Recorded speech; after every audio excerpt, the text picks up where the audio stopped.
Nano Budaya. Budaya. Halo guys, happy weekend. Nah, pada kesempatan kali ini saya kedatangan temen yaitu Merlin. Halo guys.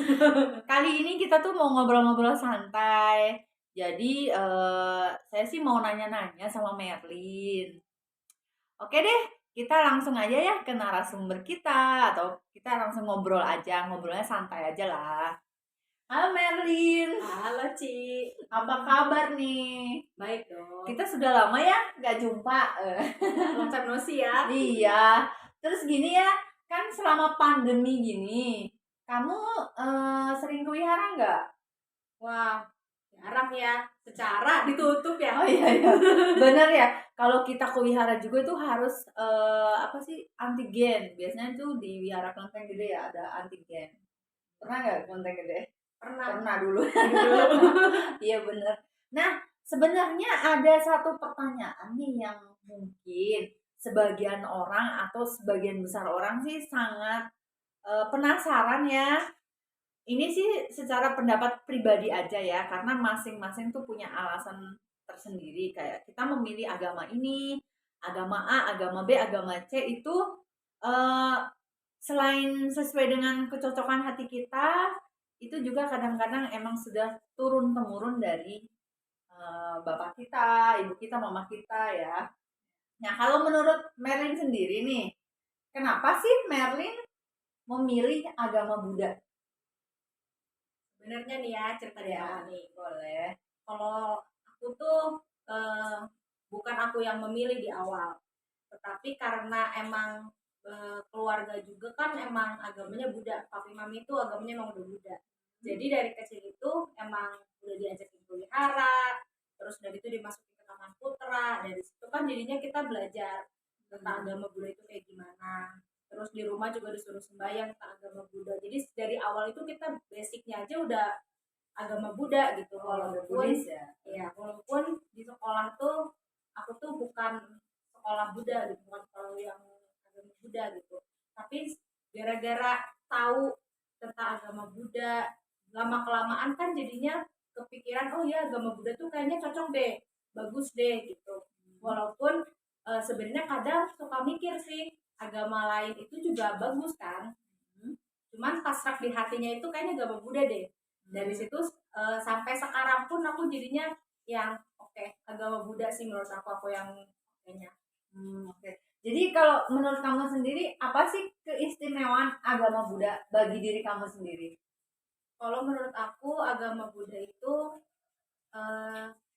dia itu jadinya lebih melihat ke diri kita sendiri. Jadinya kalau misalnya kita mau mendapatkan apa yang terbaik buat kita, misalnya kita itu tuh nggak mau nih dijahatin sama orang, berarti dari kita juga harus berbuat baik kan. Dari itunya aja kita tuh jadi kayak yang dari kita tuh harus kayak yang menyadarkan diri kita sendiri dulu gitu loh. Kan di agama Buddha mengajarkan itu, kalau yang aku pelajari ya di agama Buddha ya. Jadi aku ngerasa agama Buddha tuh spesialnya itu karena dia itu tuh lebih mengajarkan kita untuk bercermin ke diri sendiri.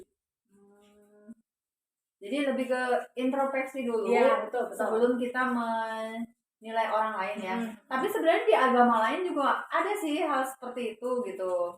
Tapi mungkin karena kecocokan ya, kecocokan masing-masing. Kayak mungkin emang tadi basicnya emang dari kecilnya sudah Buddhis.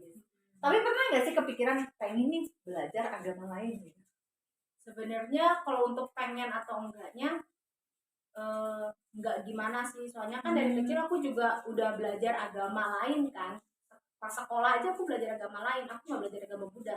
Aku tahu agama Buddha itu karena aku enggak pas lagi ikutan itu kan yang Taman Putra itu. Sekolah minggu itu. Jadi ya dari situ aja kan, dari aku pas yang sekolah aja udah tahu gitu agama lain itu gimana. Sebenarnya bagus kan agama lain juga. Waktu yang di sekolah minggu tadi ada nggak sih kenang-kenangan yang membekas gitu, maksudnya yang kayak di Buddhis tuh sekolah minggunya begini, atau karena saya tertarik agama Buddha tuh karena begitu ikut sekolah minggu tertarik belajar agama Buddha, dan sampai akhirnya kamu kuliah dan sampai sekarang masih punya apa istilahnya sada sada atau bahasanya iman yang kuat gitu. Ada nggak sih satu cerita waktu kamu di sekolah minggu yang sangat membekas di hati kamu tentang mengenai agama Buddha gitu? Kayak misalkan belajar apa gitu, atau tentang gurunya lah, atau tentang teman-temannya, gimana? Kalau misalnya waktu pas masih kecil aku pernah sih jadi kayak yang saresehan gitu ya. Oh ya ya, kayak Gabi itu ya. Ya, terus udah gitu waktu pernah pergi kayak misalnya ke Sukabumi atau kemana kumpul nih sama orang lain. Dari situ kan jadinya aku kenal teman-teman lain, aku jadinya lebih mengerti tentang agama Buddha dari situ. Dan pas lama perjalanan aku ngerasa banget karena masih kecil ya, jadi aku ngerasanya pas masih kecil tuh benar-benar ngerasa membekas sampai sekarang. Di perjalanan itu tuh aku yang ngerasa jadinya kayak yang suka nyanyi bareng, terus udah gitu lebih karena masih kecil sih jadi membekasnya ke situ sih. Jadi yang suka habisin waktunya bersama, terus udah gitu belajar agama Budanya juga bareng, cici-cici pokok-pokoknya juga enak gitu untuk yang jadi mereka itu sharing gitu sama kita, kamu kenapa nggak ngerti, oh ya udah tadi kasih tahu gimana gitu. Aku ngerasa membekasnya ke situ. Jadi memang karena punya pengalaman yang baik gitu lah ya, maksudnya sekali kamu masuk ke Buddhis gitu lingkungannya juga mendukung. Ya. Terus ada nih kayak teman-teman, ada juga kisah dari orang selain dari teman aku juga, teman saya juga ya. Jadi kayak mereka tuh bingung sebenarnya kalau beragama Buddha tuh doanya tuh seperti apa, kayak minta ke siapa kayak gitu. Kayak jadi mereka ragu-ragu sada atau keyakinannya tuh jadi ragu gitu. Kalau menurut kamu sendiri nih sebagai Buddhis gitu ya, Buddhis yang dari kecil gitu, kalau di agama Buddha sendiri, kalau doa itu gimana sih? Meminta atau bagaimana sih doa doa dalam Buddhisme tuh gimana? Kalau dulu ya, Menurut pengalaman pribadi ya. kalau dulu pas masih kecil, karena aku juga nggak ngerti ya, maksudnya orang tua aku juga yang ngajarinnya bukan yang sampai detail banget gitu, cuman datang ke wihara ya ikutan gitu di taman kita itu. Nah pas lagi itu juga nggak ada sih yang mereka ngasih tahu, ada sih yang kayak misalnya berdoa, ada berdoa makan, berdoa ini, tapi nggak ada yang sampai detail untuk ngasih tahu. Nggak berdoa itu nggak ada di agama Buddha yang berdoanya kayak di agama lain gitu. Jadi yang kalau misalnya gitu ya, jadi selama ini selama aku nggak tahu ya udah, jadi berdoanya ya berdoa meminta gitu. Begitu aku tahu, aku jadinya yang berdoanya itu ya kayak aku jadi berdoa biasa aja gitu, bukan berdoa meminta tapi berdoa untuk keseluruhan aja, universal itu. Oh, jadi ditujukan bukan hanya untuk diri pribadi ya. Oh. Jadi semoga aku berbahagia, aku berdoanya gitu sih. Oh. Jadi juga bagus sekali ya guys. Jadi pengalaman Merlin tuh karena memang basicnya dari kecilnya Buddhis, jadi dia mungkin sadanya juga udah lebih bagus gitu. Jadi ketika dia ada goyangan atau kayak keraguan-raguan, dia tuh bisa mengatasinya. Nah, sebenarnya pentingnya sekolah minggu atau pentingnya yang pengajaran dari orang tua tentang Buddhis itu sangat penting sekali ya. Karena kita dari kecil kan nggak mungkin ya mencari sendiri gitu. Nah, ketika kita sudah dewasa, sudah usia 18 tahun ke atas, ya baru bisa menentukan bahwa agama mana yang cocok gitu. Nah, ketika kita masih kecil pastinya kan kita mengikuti ya, mengikuti entah dari tradisi orang tua atau dari karena kebanyakan lingkungan kita agamanya apa.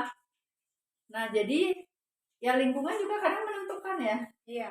Ya benar nggak sih, kayak kan ada nih kalau dulu di sekolah-sekolah negeri nih, dalam satu sekolahan yang agama Buddhisnya dari sekian banyak anak atau siswa itu paling satu atau dua dari 400 orang. Nah, itu menimbulkan apa ya, ketidakpedean juga. Iya benar sih. Iya, pernah nggak ngalamin sih? Kalau itu aku nggak pernah sih, cuman aku pernah dengar aja dari teman-teman teman yang Kalau ngomong dulu gitu. sekolahnya kan bukan di Buddhis, Bukan. jadi di kayak Katolik gitu ya. Ya. Nah ikutan gitu. Nah yang Buddhisnya banyak nggak? Yang Buddhisnya ya 1-2 itu. Oh satu dua, oh sama aja berarti Sama ya. aja. Nggak di negeri, nggak di swasta, Ya. berarti Buddhis tuh bisa dihitung ya. Ya jadi ya gimana ya guys ya. Jadi sebagai Buddhis sebenarnya kita harus aktif ya, aktif mencari, jangan hanya disuapin gitu. Jadi kita harus ehipasiko atau membuktikannya sendiri. Jadi apa yang dikatakan Buddha, misalnya kan ada nih inti ajaran Buddha tuh apa? Ingat nggak, Mer? Wah, saya kurang ini ya.